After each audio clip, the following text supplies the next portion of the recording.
What's up, guys? So arguably the hottest items in 3.0 in the Fresh Start servers are Moonpoints, Sunpoints, and Starpoints.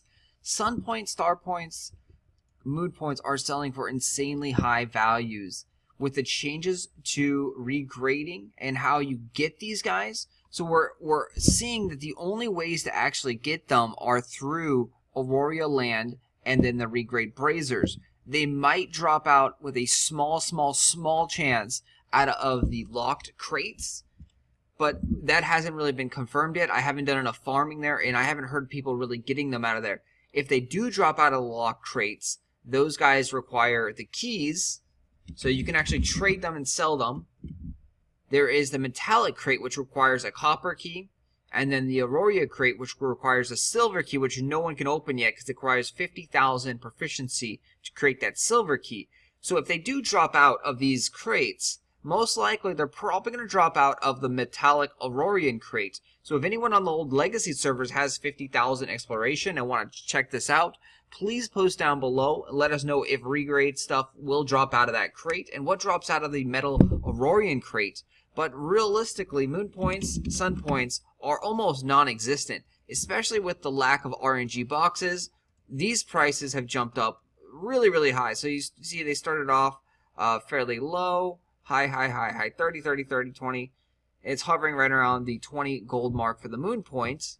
And then the Sunpoint, same thing, is hovering right around, I believe, like the 70 gold. And you get these fragments from having the regrade Brazers, taking the water pack, the mineral pack from Aurora, and then growing that regrade Brazer. It's a very long and tedious process because currently you cannot get land at the castles. There is no land up there. So, and look at these things are just soaring out of here.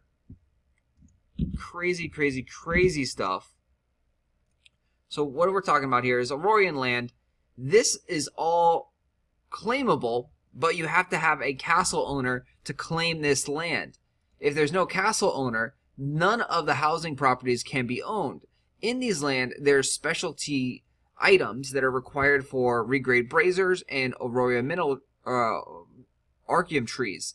Those guys require the special items that are here. You have to gather the items and then take them to via trade pack to your farm and to grow those items, the regrade Brazers and the Archeage saplings. But since this land is all locked, we don't have access to castles yet. Now, the only way to really do it is to have a land up here in Diamond Shores. So Diamond Shores is highly sought after land here in 3.0.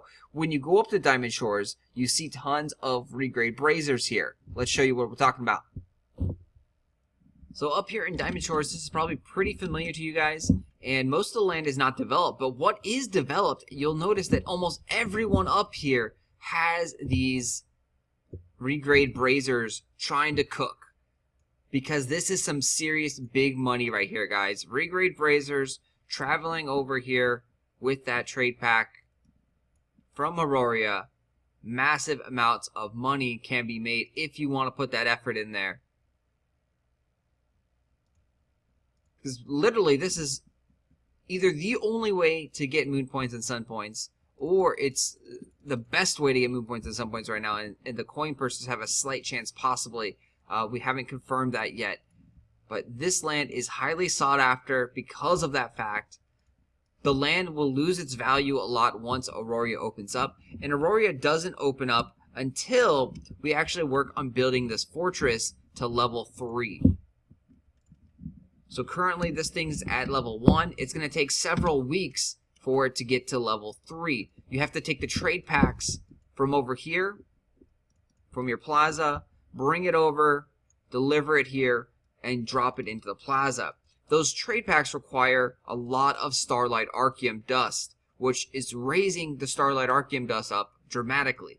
Starlight Archeage dust, I told about this maybe about a week and a half ago. All the Archeage dust is going to go up. We've seen it happen now, and the Starlight Archeage is seeing a nice jump up towards 50 silver at some points in the day. It hovers between that 15 silver when it's really cheap, and then it goes all the way up to like 50 silver when someone buys it out.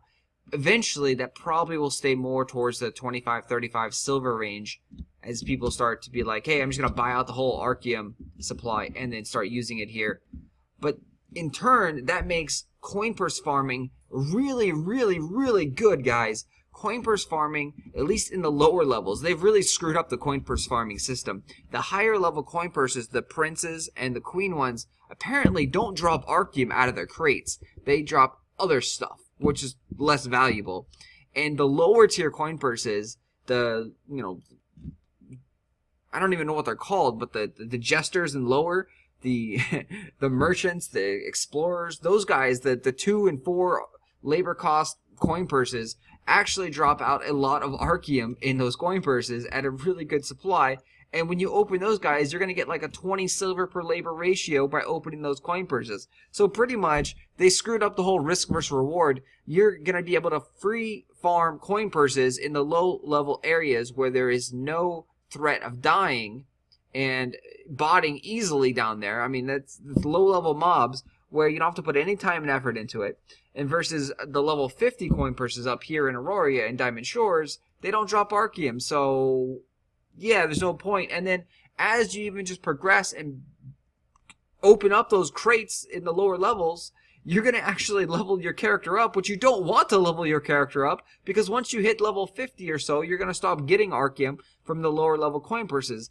There's like a 10 level max where you can farm lower level monsters to get those items. And yeah, once you start getting higher up in levels, you can't farm the low level monsters to get the great coin purses. So it's like, I think there might be some level 45 mobs that you could still farm to get jesters. So that should be able to, you should still be able to farm jesters, maybe in Rockborn Basin or Hasla. But yeah, it's a really funky system. You want to be farming jesters coin purses for the jesters crates. Those are great values right there. Or also just even the low level ones in Arkham Iris, the starting zones, the Tiger's Spine Mountains. Any of those low level coin purses will be great, but you just have to open up a whole bunch of them, and it takes a long time to farm those coin purses.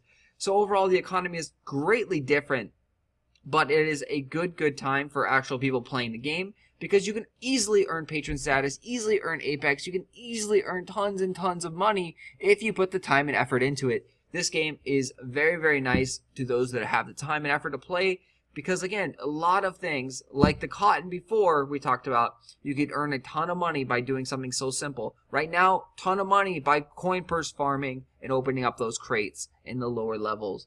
Anyway, guys, I'll talk to you guys later. Thanks for watching. Make sure you hit that like button, subscribe to the channel,